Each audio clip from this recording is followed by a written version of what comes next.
आइए आज हम लोग स्टडी करेंगे क्वेश्चन नंबर 6। कह रहा है which one of the following can be explained on the basis of Mendel's law of dominance.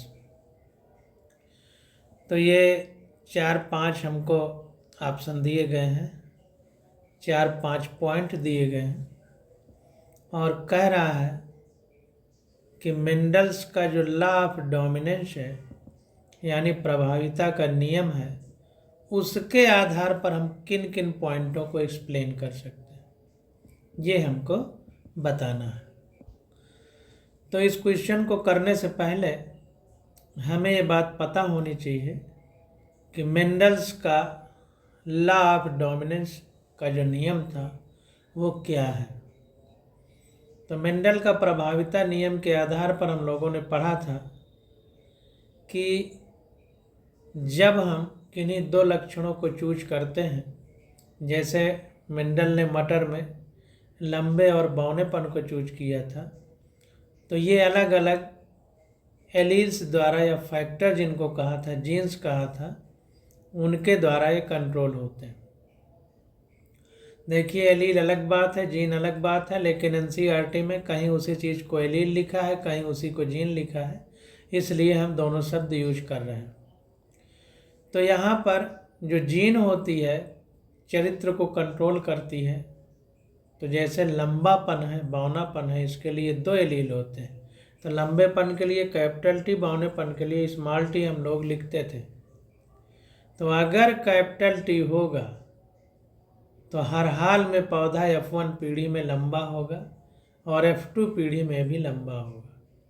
तो कुल मिला के जो कैपिटल टी है हमारा, ये प्रभावी लक्षण है या डोमिनेंट है। जब ये नहीं होगा तभी पौधा बौना होगा, यानी जब स्मॉल टी 2 होंगे तब जाके पौधा बौना होगा, और अगर कैपिटल टी 1 ही है तब भी पौधा लंबा ही होगा। ये लॉ ऑफ डोमिनेंस है मेंडल का।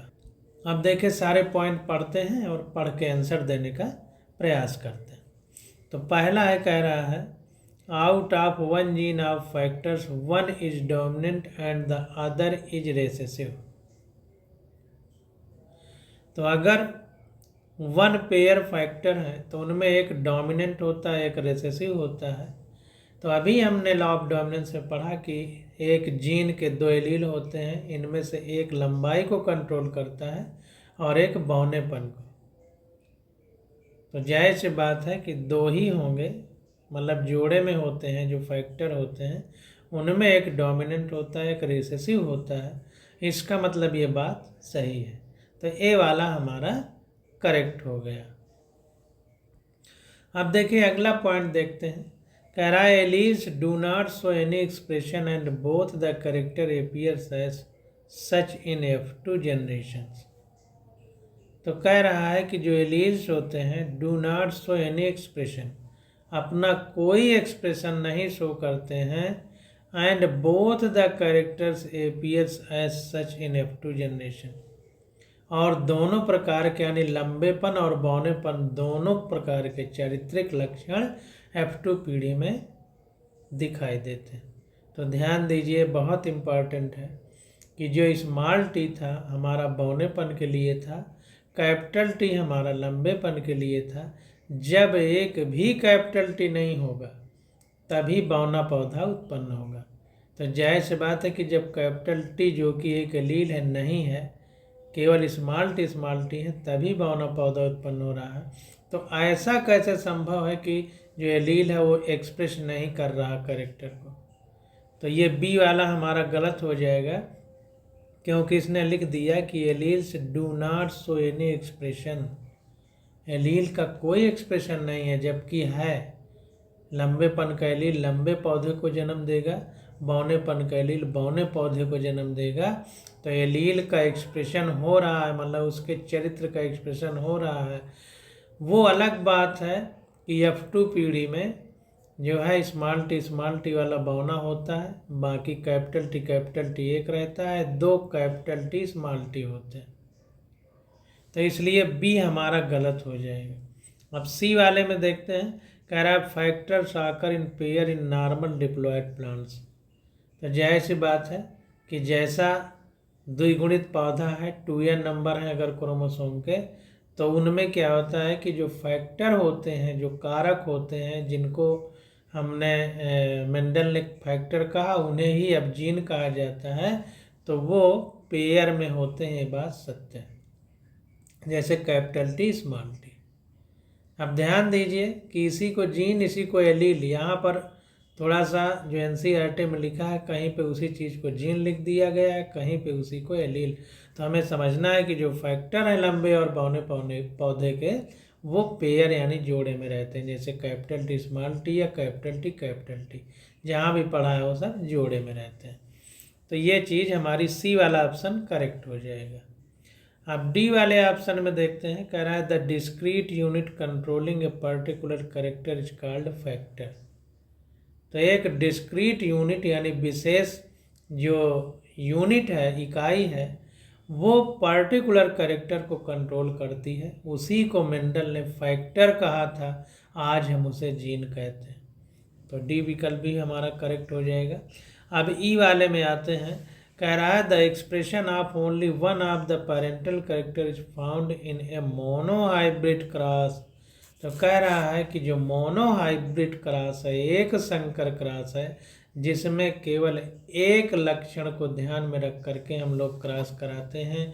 तो कह रहा है कि the expression of only one of the parental character is found in a monohybrid cross. तो ये भी करेक्ट हो जाएगा, क्योंकि मोनोहाइब्रिड क्रॉस में, एक संकर क्रॉस में हम किसी एक लक्षण को लेते हैं, या तो लंबेपन को लेंगे, लंबेपन बौनापन मतलब लंबाई को लेंगे, या फूल के कलर को लेंगे जैसे नीला और सफ़ेद फूल, या फली के झुर्रीदार और बिना झुर्रीदार वाले को लेंगे।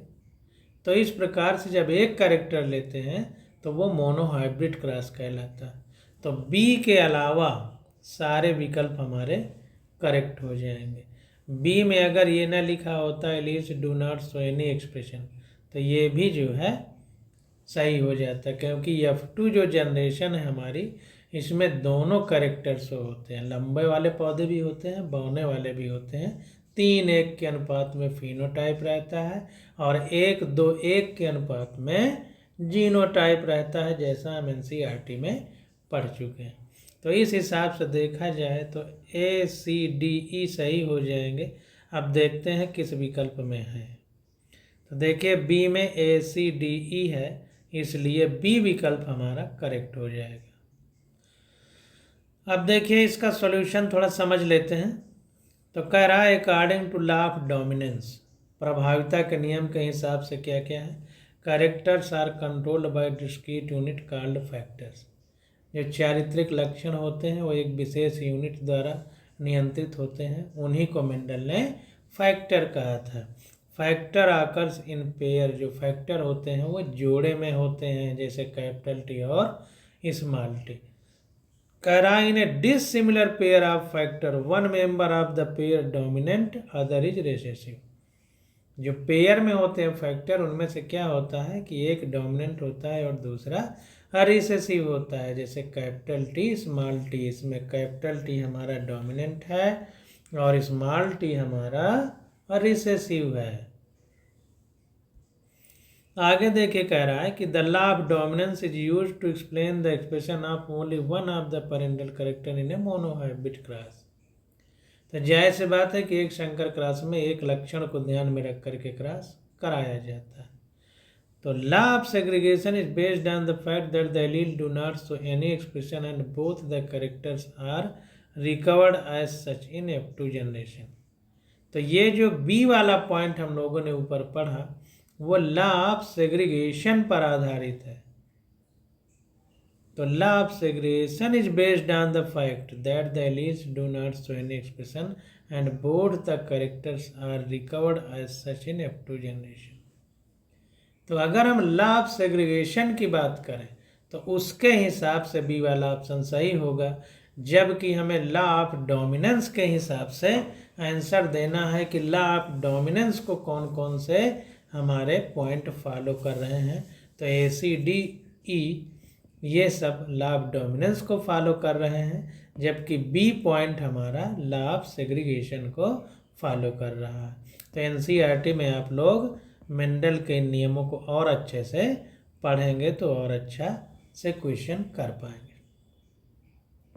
अब देखिए अगला कह रहा है a pink flower snapdragon plant was crossed with a red flower snapdragon plant.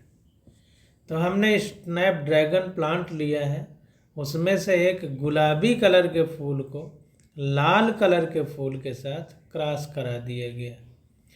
कह रहा है what type of phenotype is are expected in the progeny. तो हम किस प्रकार के फिनोटाइप की संभावना जता सकते हैं कि उनके जो प्रोजेनी यानी संतानें उत्पन्न हो रही उनमें होगा। फिनोटाइप का मतलब दृश्य रूप जो दिखाई देगा, जीनोटाइप का मतलब वो रूप जो क्रोमोसोम में रहेगा, दिखाई नहीं देगा, लेकिन जो दिखाई देने वाला रूप है उसको प्रभावित करेगा। तो इसको देखते हैं। तो इसमें हम लोग क्रॉस करा के देखते हैं और इसके बाद क्या रिजल्ट निकल के आता है उसको समझते हैं। तो यहाँ पर देखिए बी विकल्प हमारा करेक्ट है। Red flower as well as pink flower plant दोनों उत्पन्न होंगे, और कैसे होंगे इसको हम फिगर में देखते हैं। तो यहाँ पर देखिए pink colour flower in snapdragon have genotype capital R small R. तो जाहिर सी बात है कि जो स्नैपड्रैगन प्लांट है उसमें अगर पिंक की बात करें तो यहाँ पर देखिए क्या था, हम लोग इसको जब पढ़ते थे तो हमने दो चीज़ें पढ़ी थी, कोडोमिनेंस और इनकम्प्लीट डोमिनेंस, सह प्रभाविता और अपूर्ण प्रभाविता। तो सह प्रभाविता का एग्जाम्पल हमारा ब्लड ग्रुप था जिसमें ए और बी का क्रॉस कराते थे तो ए बी हो जाता था ब्लड ग्रुप, वो सह प्रभाविता थी। लेकिन स्नैपड्रैगन में क्या था कि जब लाल और सफ़ेद फूल का हम लोग क्रॉस कराते थे तो फूल पिंक हो जाता था, यानी ना सफ़ेद होता था ना लाल होता था, उसके बीच का होता था। तो पिंक है तो इसका मतलब है कि लाल वाला डोमिनेंट वाला जो कलर के लिए जीन है या एलील कहेंगे वो कैपिटल आर होगी, और जो सफ़ेद के लिए है वो स्मॉल आर होगी, और चूँकि पिंक कलर है तो कैपिटल आर स्मॉल आर दोनों होगी। इस तरह से इसको करके देखते हैं। ये इसमें इस तरह होता था कि जैसे रेड कलर है उसके लिए कैपिटल आर होगा, और वाइट कलर के फूल के लिए क्या होगा, स्मॉल आर होगा। अब कैपिटल आर स्मॉल आर जब दोनों का हम क्रॉस कराएंगे तो पहली पीढ़ी में F1 जनरेशन में क्या होगा, यहाँ पर कैपिटल आर स्मॉल आर, तो यहाँ पर सारे capital R small R capital R small R capital R small R capital R small R ये हो जाएंगे, यानी सारे पिंक फ्लावर होंगे पहली पीढ़ी में। अब अगर अगली पीढ़ी में हम लोग क्रॉस कराएंगे तो किसी एक को ले लेंगे, इसको फिर जब गैमीट बनाएंगे तो दोनों अलग होंगे, तो फिर ये कंडीशन आ जाएगी। इस तरह से हम लोग बना लेंगे capital R small R capital R small R, तो ये कैपिटल आर हो जाएगा, कैपिटल आर स्मॉल आर हो जाएगा, कैपिटल आर स्मॉल आर हो जाएगा, और स्मॉल आर हो जाएगा। तो ये फूल सफ़ेद होगा, ये लाल होगा, और ये दोनों पिंक होंगे, क्योंकि कैपिटल आर स्मॉल आर दोनों हैं तो दोनों थोड़ा थोड़ा प्रभाव दिखाएंगे अपूर्ण रूप में। तो दो हमारे ये फूल पिंक होंगे और बाकी ये रेड होगा, ये वाइट होगा। F2 जनरेशन में जब फिर से क्रॉस कराया जाएगा तो इस प्रकार से pink colour flower in snapdragon have genotype क्या होगा, कैपिटल आर स्मॉल आर। तो red flower snapdragon have genotype क्या होगा, capital R. When they both are crossed, अब अगर इनका दोनों का क्रॉस कराया जाए तो इधर हम इधर वर्टिकल खानों में हम लोग फीमेल को लिखते हैं और ये हॉरिजॉन्टल में मेल को लिखते हैं। तो यहाँ पर कैपिटल आर लिखा है, इधर कैपिटल आर स्मॉल आर। अब हमको बताया तो गया नहीं कि कौन सा पौधा मेल है कौन सा फीमेल है, तो हम अपने हिसाब से समझ के लिखेंगे, लेकिन अगर बताएगा तो हम ऐसा करेंगे। अब ये कैपिटल आर रेड है, एक capital R small R pink है। अब इनका क्रॉस कराया गया तो capital R capital R capital R capital R capital R small R capital R small R. तो कुल मिला के 2 पौधे लाल रंग के फूल वाले होंगे, 2 पौधे गुलाबी रंग के फूल वाले होंगे।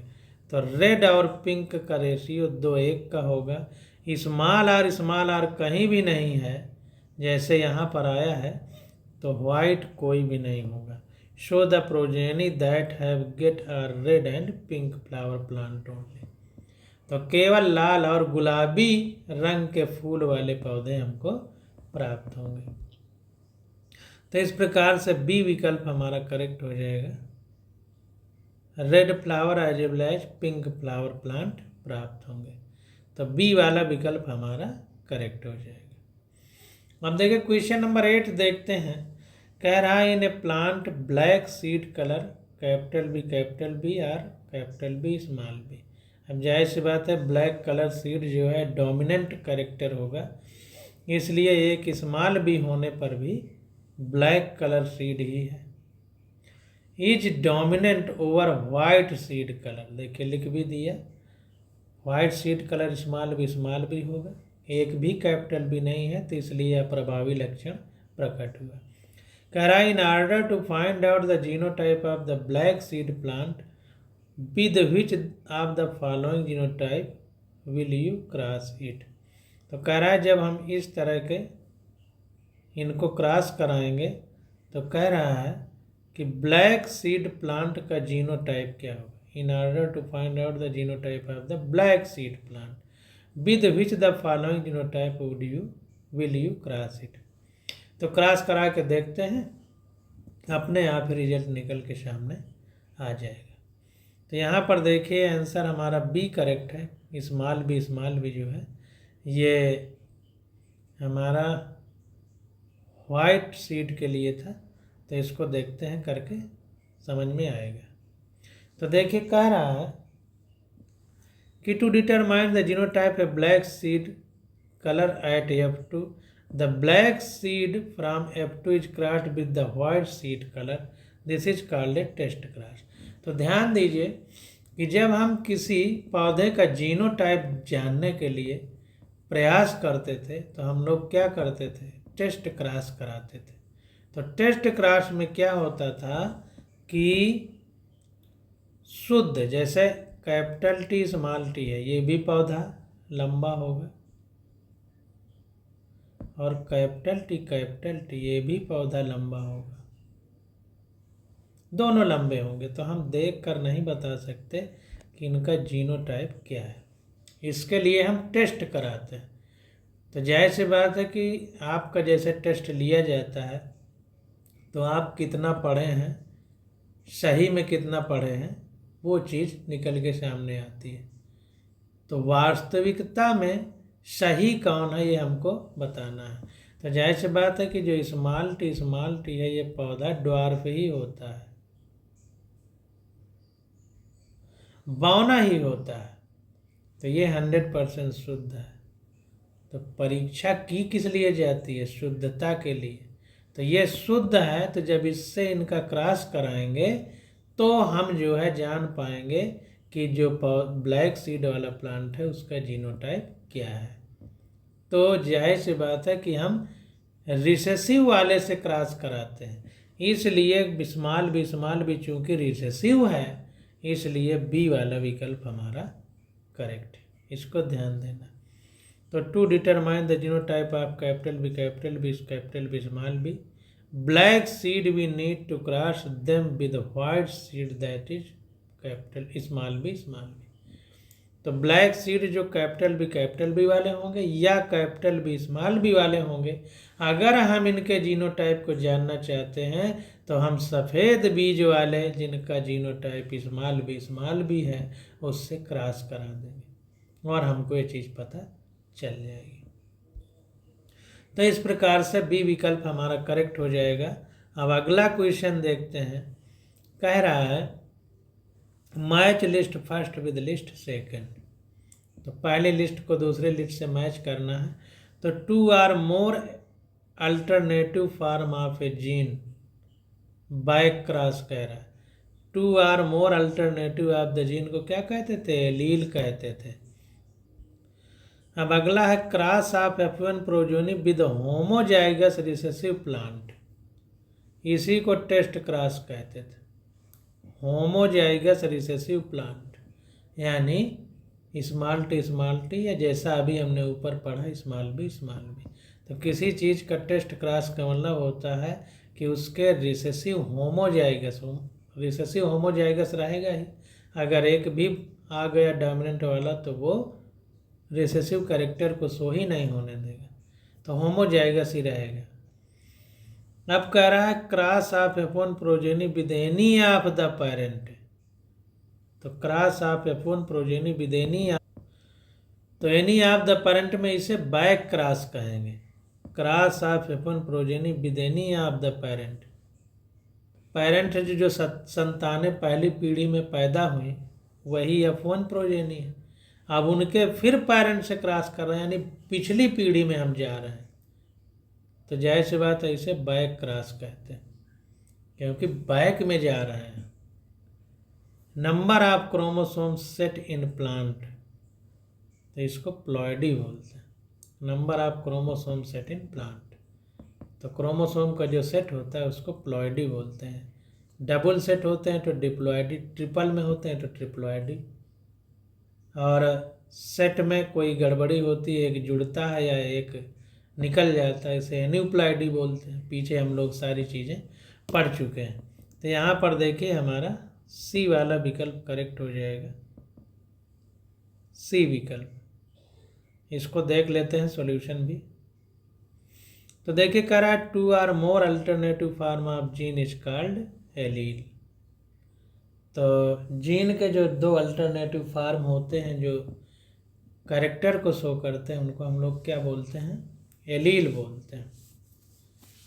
Cross of F1 progeny with homozygous recessive plant is called test cross. तो किसी होमोजाइगस रिसेसिव से अगर F1 प्रोजेनी का क्रॉस कराया जाता है, cross of F1 progeny with homozygous recessive plant, तो इसको क्या बोलते हैं? टेस्ट क्रॉस बोलते हैं। अब cross of F1 progeny with any of the parent is a called back cross. तो अगर होमोजाइगस रिसेसिव से कराते हैं तो हम उसे टेस्ट क्रॉस कहेंगे, क्योंकि टेस्ट करना चाहते हैं कि क्या है उसका जीनोटाइप।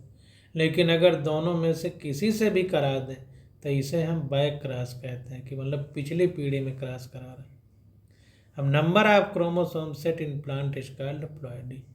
तो जो प्लांट के क्रोमोसोम के नंबर होते हैं उनको हम लोग सेट को क्या बोलते हैं? प्लॉइडी। अब क्वेश्चन नंबर 10 आ जाता है।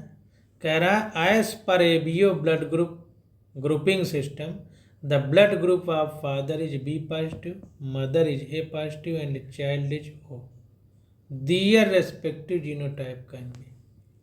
पीछे ही क्वेश्चन कर चुके हैं और फिर से पूछ रहा है, तो जाहिर सी बात है इसीलिए हम लोग नीट के पेपरों की प्रैक्टिस करते हैं, ताकि जितने टाइप के क्वेश्चन बन सकते हैं वो पता चले, और इसी बहाने हमारे पास बार बार क्वेश्चन आते हैं तो हमारी प्रैक्टिस भी अच्छी हो जाती है। तो एबीओ ब्लड ग्रुपिंग के हिसाब से अगर देखें तो फादर का बी पॉजिटिव ब्लड ग्रुप है, मदर का ए पॉजिटिव और चाइल्ड का ओ है। तो कह रहा है दियर रिस्पेक्टिव जीनोटाइप कैन बी, तो उसका रिस्पेक्टिव जीनोटाइप क्या है ये हमको बताना है। तो choose the most appropriate answer from the option given below. Option दिए गए इनमें सबसे सही वाला चुनना है। तो यहाँ पर देखिए ए वाला विकल्प हमारा करेक्ट है, ओनली ए।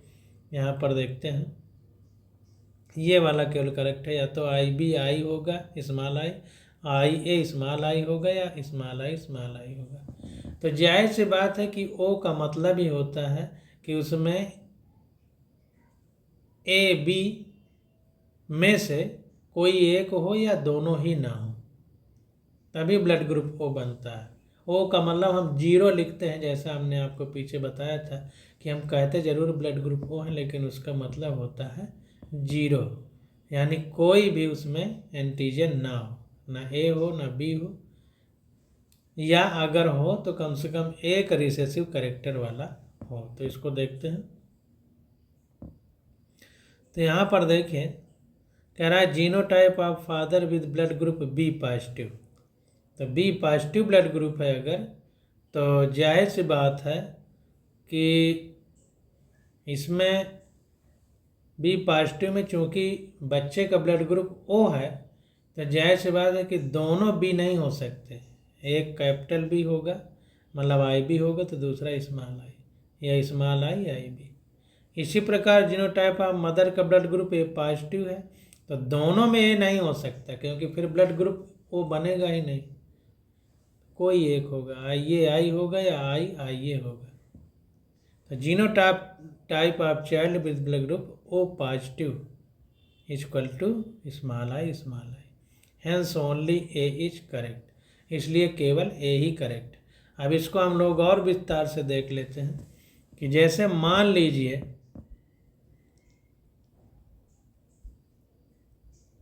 हम बी बी लिख दें, इधर ए लिख दें, यहाँ पर आई भी रहेगा लेकिन हमने उसको नहीं लिखा, तो ये ए बी हो जाएगा, ए बी हो जाएगा, ए बी हो जाएगा, ए बी हो जाएगा।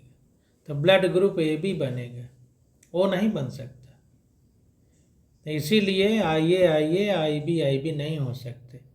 अब किसी एक को लिखें, तो फिर से बना के देख लेते हैं। एक बी हो गया, एक में स्मॉल आई हो गया, एक में हो गया, एक में स्मॉल आई यानी रिसेसिव हो गया। तो यहाँ पर देखिए ए बी मिलेंगे तो ए बी ब्लड ग्रुप बनेगा, यहाँ पर ए आई मिलेंगे तो ए ब्लड ग्रुप बनेगा, यहाँ पर बी आई मिलेंगे तो बी ब्लड ग्रुप बनेगा, यहाँ पर आई मिलेंगे तो ओ ब्लड ग्रुप बनेगा, स्मॉल आई। इसी में कोई एंटीजन नहीं है, इसका मतलब ये बी ओ ब्लड ग्रुप है। तो इस प्रकार से जीनोटाइप में दोनों ना बी हो सकते हैं, ना दोनों ए हो सकते हैं, या तो कोई एक ए होगा या फिर ए और बी दोनों में से कोई नहीं होगा, तभी ये संभावना हो सकती है कि ब्लड ग्रुप बच्चे का ओ हो। तो इस प्रकार से हमारा ए वाला आंसर करेक्ट हो जाएगा कि यहाँ पर देखिए जो विकल्प दिए गए हैं कि आई बी आई होगा या आई ए आई होगा या आई होगा स्मॉल में, यही होगा, तभी संभव है कि बच्चे का ब्लड ग्रुप ओ पॉजिटिव हो। ओ पॉजिटिव ये स्टार लगाया गया है, कुल मिला के ब्लड ग्रुप ओ हो। तो इस प्रकार से ऑप्शन ए हमारा करेक्ट हो जाएगा। अब क्वेश्चन नंबर 11 आ जाता है, तो इस 11 की स्टडी हम लोग अगले लेक्चर में करेंगे। आज बस यहीं तक।